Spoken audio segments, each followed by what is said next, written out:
أعوذ بالله من الشيطان الرجيم. بسم الله الرحمن الرحيم. الحمد لله رب العالمين. اللهم صل على سيدنا محمد وعلى آله وأصحابه أجمعين. رب اشرح لي صدري ويسر لي أمري واحلل عقدة من لساني يفقه قولي. أعوذ بكلمات الله التامات من شر ما خلق.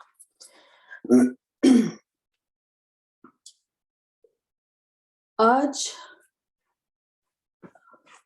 دعا اور سب سے بہترین دعا، یہ ہمارا جو ہے ٹاپک ہے جو زیر بحث ہے، جو آج ہم ڈسکس کریں گے۔ دعائیں تو بہت ہیں، صبح سے شام تک آپ کو پتہ ہے دعاؤں کی طرح طرح کی دعاؤں کا تذکرہ کیا جاتا ہے۔ دعائیں دنیا کی راحتوں کے لیے بھی مانگی جاتی ہیں، آرام اور آسائش کے لیے بھی مانگی جاتی ہیں، اولاد کے لیے، زندگی میں آسانی کے لیے، 10 دنیا کے غم اور بکھیڑے ہیں ان کے شر سے پناہ مانگنے کے لیے دعا کی جاتی ہے۔ پھر آخرت کے سفر کے لیے دعائیں کی جاتی ہیں، قبر کے عذاب سے بچنے کے لیے دعائیں کی جاتی ہیں، یہاں تک کہ آخری جو منازل ہیں زندگی کے انسان کی، کہ اللہ تعالیٰ کے پاس جو اگلی زندگی کا سفر ہے اس کی آسانیوں کے لیے اور جنت کی ٹھنڈک پانے کے لیے دعائیں کی جاتی ہیں کہ ہمارا یہ جو سفر ہے جس پر ہم ہیں یہ خیر سے تکمیل کو پہنچے اور ہم جو ہیں جنت میں داخل ہو سکیں۔ طرح طرح کی دعائیں کی جاتی ہیں، اور پھر جو سب سے جنرل دعا ہے کہ ربنا آتنا فی الدنیا حسنہ وفی الآخرۃ حسنہ وقنا عذاب النار، یہ قرآن نے ہمیں دعا سکھائی کہ دنیا میں بھی ہمیں خیر حاصل ہو اور آخرت میں بھی ہمیں خیر حاصل ہو، اور ہم جو ہیں جہنم کی آگ سے محفوظ ہوں۔ تو یہ تمام دعائیں ہیں، لیکن جب ہم ذکر کریں کہ وہ دعا جس کو کہا گیا کہ جو سب سے بہترین دعا ہے، تو وہ دعا کون سی ہے؟ ظاہری بات ہے کہ ہم خود سے یہ بات کا تعین نہیں کر سکتے، یہ تو ایک ایسا علم ہے جو اللہ سبحانہ وتعالیٰ یا تو اپنی کتاب میں ہمیں عطا کریں گے یا رسول اللہ صلی اللہ علیہ وسلم کی مبارک زبان سے ہمیں اس چیز کا علم ہوگا۔ تو ہم دیکھتے ہیں کہ حدیث ایک ہے جس میں جو ہے رسول اللہ صلی اللہ علیہ وسلم نے ہمیں بتایا کہ افضل الذکر لا الہ الا اللہ، یعنی سب سے جو افضل جو ذکر ہے، جو سب سے جو بہترین ذکر ہے وہ لا الہ الا اللہ ہے، اور جو سب سے بہترین دعا ہے وہ ہے الحمدللہ۔ کیا دعا ہے؟ جو سب سے بہترین دعا ہے، یعنی تمام دعاؤں سے بہتر جو سب سے بہترین دعا جس کا ذکر کیا گیا وہ کیا ہے؟ وہ ہے الحمدللہ۔ تو الحمدللہ کو بہترین دعا کہا گیا، اور الحمدللہ ایک ایسا کلمہ ہے کہ جس سے ہم سب واقف ہیں، اٹھتے بیٹھتے چلتے پھرتے کیجولی سیریسلی ہر طریقے سے جو ہے یہ زبان سے انسان کہتا رہتا ہے کہ آپ کیسے ہیں الحمدللہ۔ بعد میں ہم کہتے ہیں تو پتہ چلا کہ یہ ایک دعا ہے۔ اس کے میننگ کیا ہوتے ہیں وہ بھی سب کو پتہ ہے کہ تمام تعریفیں